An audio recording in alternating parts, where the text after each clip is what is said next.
Hey guys, welcome back to the roaming home. So we finished our remodel and we realized we've never done a formal tour on our own YouTube channel. We've done it with other YouTubers, but not on our own channel. So we're gonna give you a full tour of the updated bus now. Stay tuned.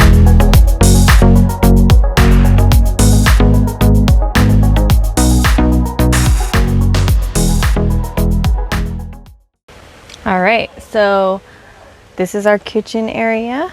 We have cabinets up here that have magnets. So it's a really strong magnet that's holding it down, which originally we didn't have as strong of magnets. And unfortunately, this is where we keep our hot sauces. So we had several escaping hot sauces that came out and made a mess. So we found some much stronger magnets. So now this stays closed when we're traveling on dirt, bumpy roads. And there's also magnets on the other side up on the ceiling, so it stays open and we can get stuff out of here easily.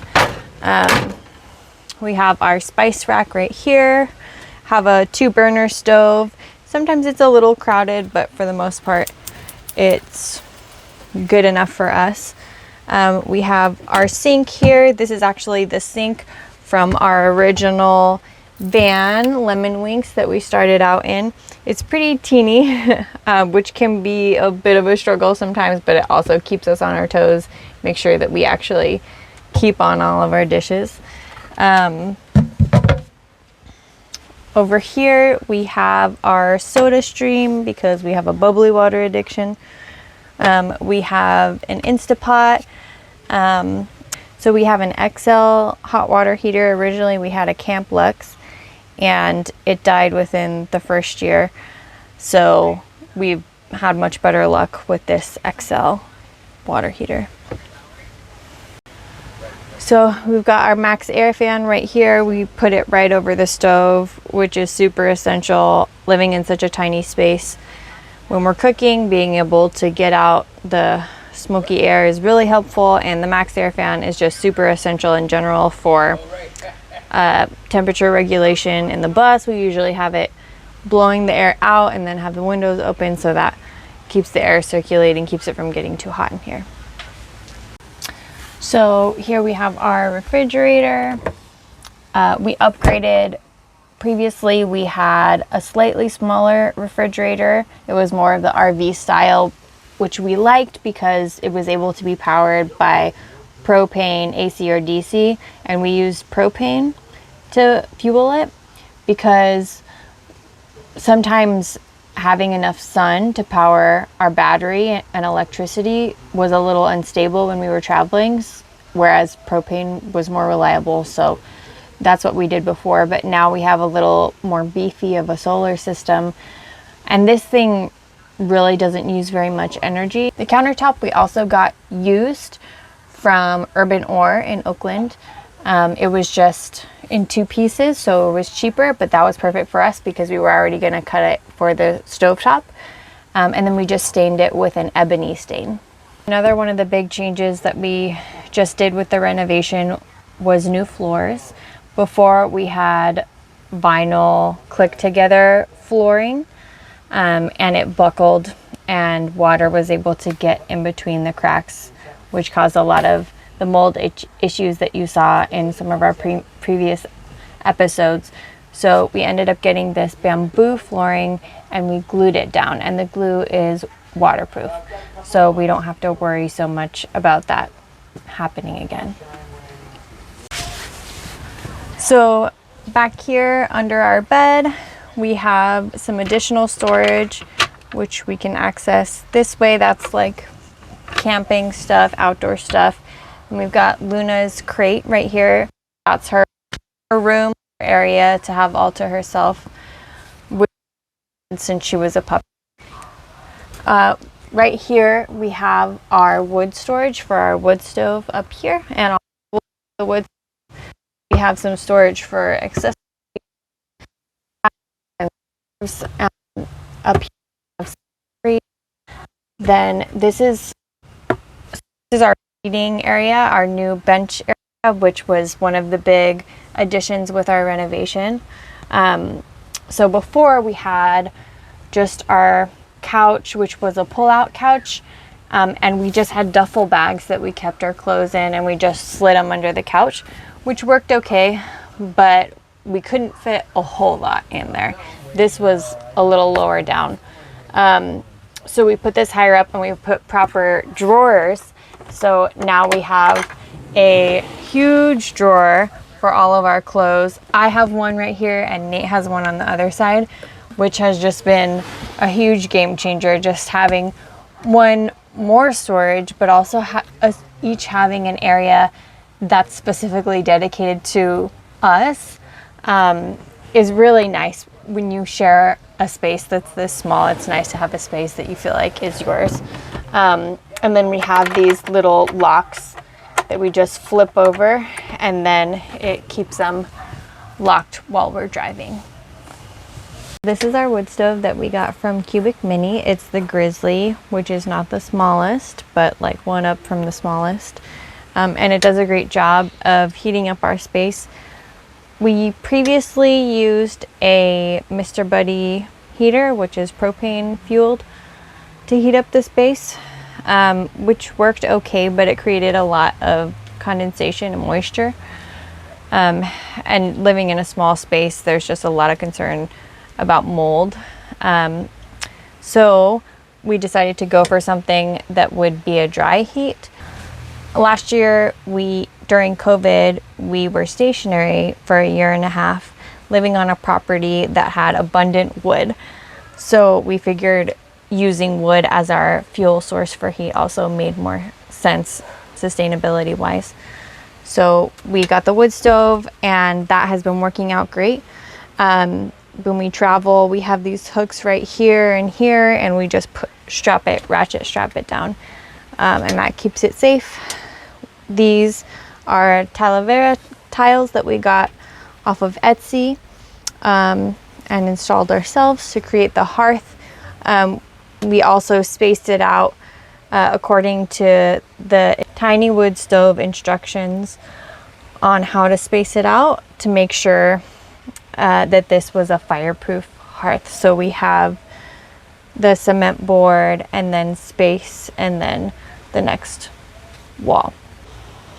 So this is our kitchen. Again, this is one of the updates that we did from our previous build. So before, we had a pull-out couch so that someone could potentially sleep here.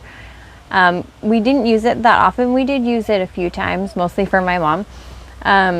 But we didn't have enough storage space, and you use this area a lot for eating. So we wanted to make it into also a dinette. So we converted this to a convertible dinette area. So right now it's a couch, but we can remove this top cushion and pull up the table and make it into a dinette. So we'll show you how we do that. So these couch cushions are actually the same foam from our original bed in our original van, Lemon Wings, which we first cut to make our couch. We cut it with wire, and then when we went to make the convertible couch table area, we cut it again into 3, and made it fit perfectly. And then we made these covers for it out of linen fabric. So in order to convert this, we just take this middle cushion out. We usually put it up on the bed, and then this table comes forward, and we just slide it into these holes right here, and now we have our dinette.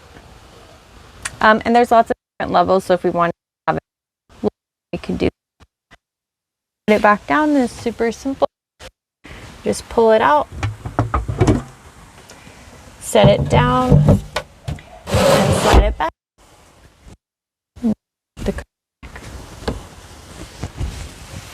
And we have our couch again. This is our shower. It's sort of a multi-use area. This is cedar wood. We have the shower hose here.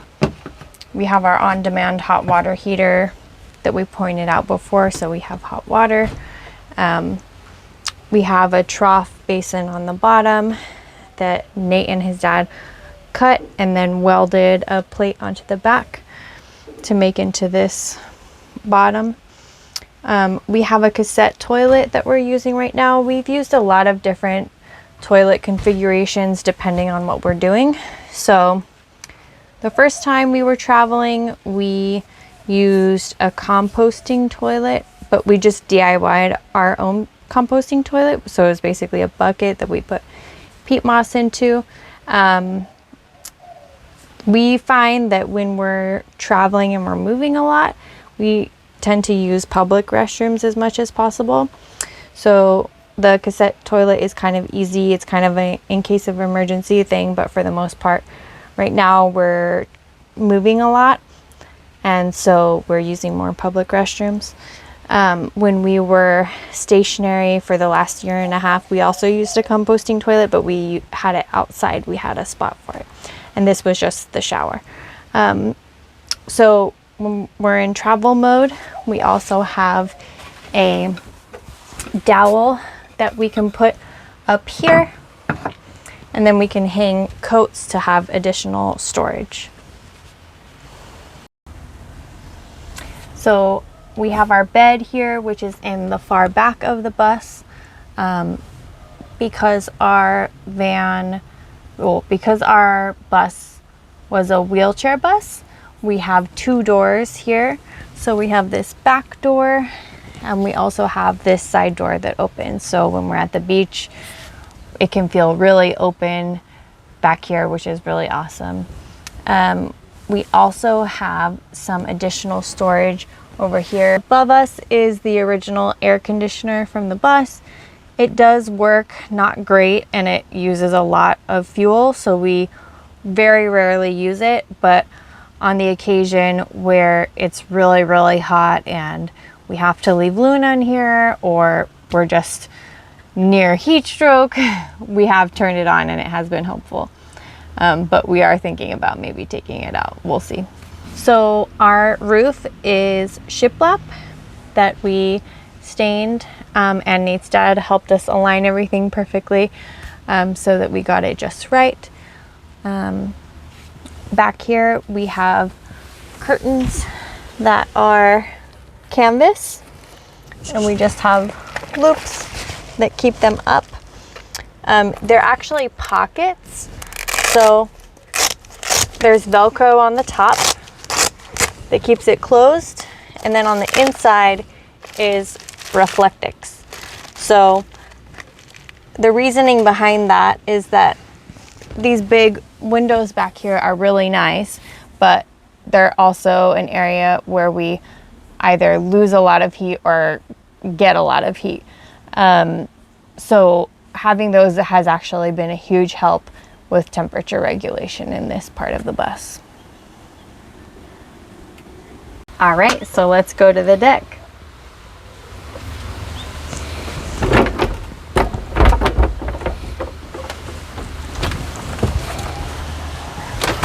This is our lovely deck. This is really awesome for, again, hanging out, especially when you're at the beach, or maybe you're somewhere where there isn't really a good spot outside of your bus to sit and hang out, but you want to be outside. So we can just hop up here, have a little space to ourselves, stretch out. Really awesome. So we also use this space for extra storage. So we have some bins right here that have stuff like camping and backpacking, outdoor gear. We also have extra wood for the wood stove, and our generator and some gas just in case. So over here we have our solar panels. We have 250 watts on each one of them, so that makes 500 watts. They're monocrystalline solar panels, so that means that if one part of the solar panel is not lit, then most of it will work still and it's not going to affect that. We find that these are way more efficient than the other ones that we had on here, which were polycrystalline. Yeah, these ones work so much better, and They're way more efficient.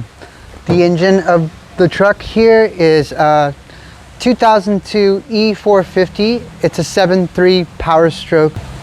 This thing right here gets 10 miles to the gallon on a good day. As you can tell, we have a new door. It's a custom door that me and my dad built. The previous door was hanging too low down here, and I actually ran it into a stump on the way out one day, and so it totally wrecked this whole thing here, and we had to rebuild it a couple times. We went with these windows here so that way we can actually see, because the first one that we had didn't, we weren't able to see, so it's a lot easier to see. Over here we have an outdoor electrical outlet. This thing is a lifesaver here for when we're charging our bikes, if we have speakers or anything extra lights or anything. Works great, and it's waterproof as well. So what we have here is a external propane tank, and it's a 10-gallon tank. It lasts up to about a month and a half to 2 months. Okay, so we're here in the back, and here's the electrical area where we have our inverter. We have a 2,000 watt Xantrex Freedom, and we are powered by Blue Sea Systems. We have a Blue Sea Systems control board here and a Blue Sea Systems control for the 12 volt. We have 3 Battleborn batteries. Each one of them are 100 amp hours, and that gives us plenty of power. We can last up to about 3 days on with no sun. Okay, so back here we have a 30 amp electrical hookup. So if we don't have enough solar, then we can actually plug into a 30 amp shore power here, and it works great because then we don't have to worry about having solar all the time. Over here is our water inlet valve, and our water tanks are about 30 gallons. We have a 30 gallon fresh and a 33 gallon gray water system.